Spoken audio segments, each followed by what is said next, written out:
Isa ang 2020 sa mga taong nagmarka sa kasaysayan hindi na lamang sa Pilipinas kundi maging sa buong mundo. Maituturing natin itong malas na taon dahil sa dami ng pagsubok na kinaharap natin. Maraming buhay ang naapektuhan at maraming kabuhayan ang nahinto. Gayunpaman, naway mag-iwan ng leksyon ng taong 2020 sa ating lahat at kapulutan ng aral ang mga pinagdaanan natin sa taong ito.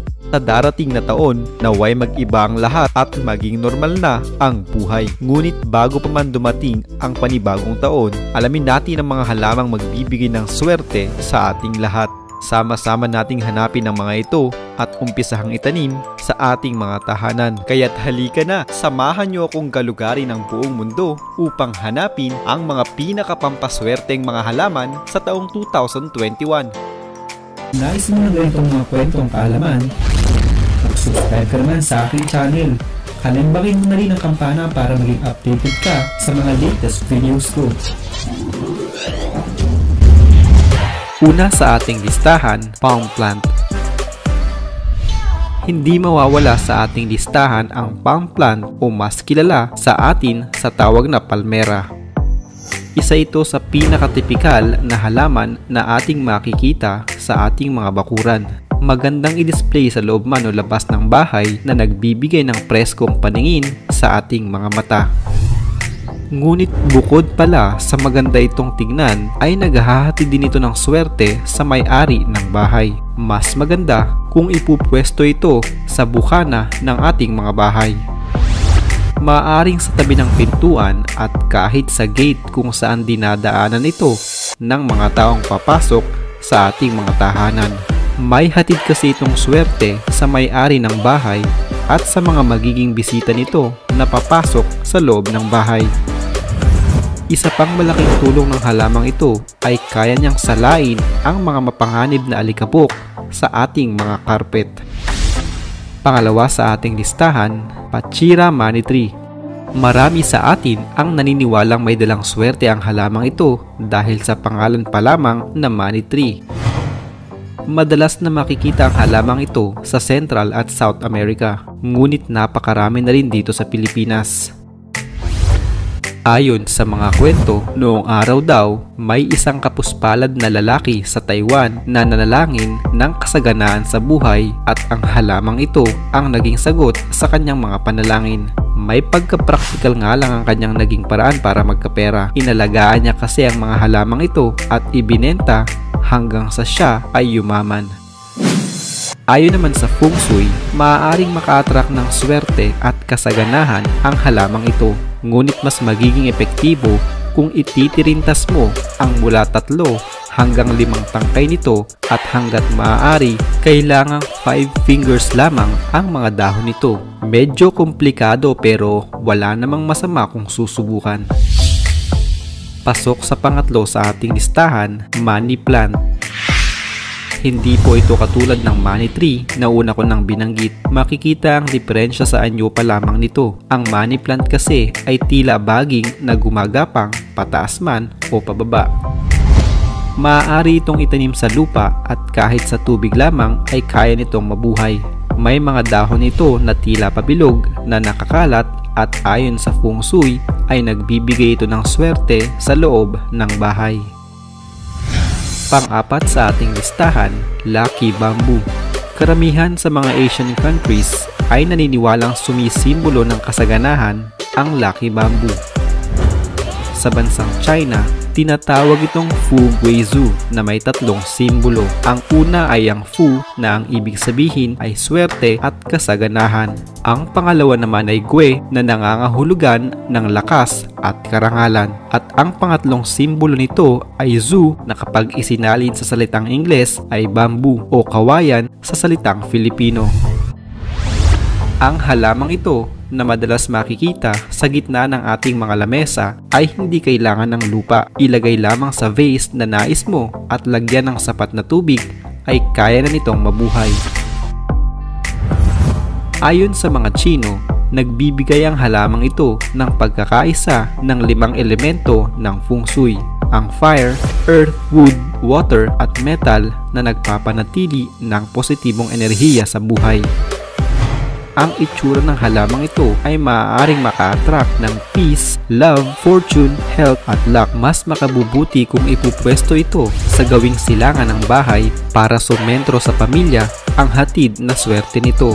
Maaari din sa timog silangang bahagi ng bahay para naman sa kasaganahan at kayamanan. At ang pinakamaganda sa halamang ito ay kahit hindi ka magaling sa paghahalaman ay kaya nitong mabuhay nang hindi mo kailangang tutukan at pakaalagaan. Panglima sa ating listahan, snake plant. Maaaring hindi maniwala ang ilan na swerte ang halamang ito dahil sa kanyang pangalan. Huwag mabahala mga paps dahil hindi naging basehan ang pangalan para masabing swerte ang halamang ito. Tila ahas kasi ang itsura nito at pinaniniwalaang hindi ito magandang klase ng halaman sa feng shui. Ngunit sa ibang banda ay may hatid pala itong swerte at positibong enerhiya. Ilagay lamang ito sa mga sulok ng inyong bahay o business establishment at tiyak na maghahatid ito ng swerte lalo na pagdating sa pagnenegosyo. Nagbibigay din ito ng matibay na pananggalang para puksain ang mga negative energy sa paligid. Pinapanatili din itong malinis ang hangin sa kung saan man ito ipupwesto. Pang-anim sa ating listahan, jade plant. Madalas na ginagawang regalo ang halamang ito sa mga taong nagnanais ng matagumpay pagdating sa pagnenegosyo, maliit man o malaki. Pinaniniwalaan kasi na naghahatid ang halamang ito ng kasaganahan at tagumpay. Maaari ding ipwesto ito sa bungad ng ating mga bahay upang maka-attract din ng positibong enerhiya na maaaring pumasok sa ating mga tahanan. Pang-7, potted orchids. Isa sa pinakamagandang uri ng halamang namumulaklak ang mga orchids. Ngunit hindi na lamang ito magandang tignan sa ating mga bakuran at sa loob ng ating mga bahay. Ayon kasi sa feng shui, may kakaibang abilidad ng halamang ito na maghatid ng swerte pagdating sa pag-ibig. Nakakatulong ang halamang ito na payabungin pa ang pagmamahalan ng dalawang pusong kasalukuyang umiibig sa isa't isa. At para naman sa mga hindi tinamaan ni Cupido, maaari kang mag-alaga nito at tiyak na darating ang hinahanap mong the one. Alam niyo ba na naglalabas din ito ng oxygen na maaaring makatulong upang magkaroon tayo ng mas mahimbing na pagtulog? Pang-8 sa ating listahan, basil. Walang duda na napakaswerte ng halamang ito. Madalas na makikita sa mga Asian countries lalo na sa bansang India na may iba't ibang uri na rin. Pinaniniwalaan ito ng relihiyong Hinduismo bilang banal dahil sa kaya nitong linisin ang ating katawan mula sa mga negatibong enerhiya at pagpapanatili ng positibong enerhiya. Alam din natin na ang basil ay sangkap sa ilang mga lutuin na ating kinakain. Hindi lang ito nagpapasarap kundi nagiging pangunahing sangkap pagdating sa Ayurvedic medicine. Pinaniniwalaan din na ang pagme-meditate sa harap ng halamang ito ay nagbibigay ng ibayong sigla sa ating pagkatao. Pasok sa pang-9, peace lily. Isa na namang uri ng namumulaklak na halaman sa ating mga hardin. Ang halamang ito ay pinaniniwalaang fortune plants ng feng shui. Maaaring ipasok sa loob ng ating mga bahay ang halamang ito dahil kaya nitong mabuhay kahit sa artipisyal na liwanag lamang. At kahit hindi madalas ang pagdidilig, kapayapaan ang hatid nito kung ilalagay sa bahay at kahit sa opisina man. Pinakahuli sa ating listahan, rubber plant. Maaari mong ipwesto sa kahit saang parte ng inyong bahay at kahit sa opisina man. Ang pabilog na hugis ng mga dahon nito ay nangangahulugan ng pera sa feng shui. Pinaniniwalaan din na naghahatid ito ng swerte, kasaganahan at kayamanan.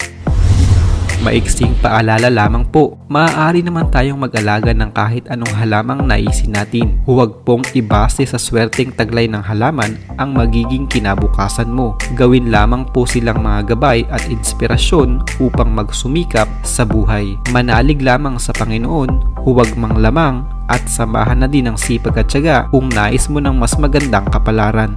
Nagustuhan mo ba ang listahan natin ngayon? Pindutin mo ang thumbs up sa baba at maaari mo ding i-share sa mga kaibigan mo at palaganapin ang mga listahan ng kaalamang kagaya nito. Huwag kalimutang mag-subscribe at kalembangin ang munting kampana para masundan pa ang mga kapanapanabik na kaalaman na tulad nito. Maaari mo ding panoorin ang iba ko pang mga video para sa mas maraming kaalaman. Maraming salamat sa panonood. Hanggang sa muli. Magandang araw po.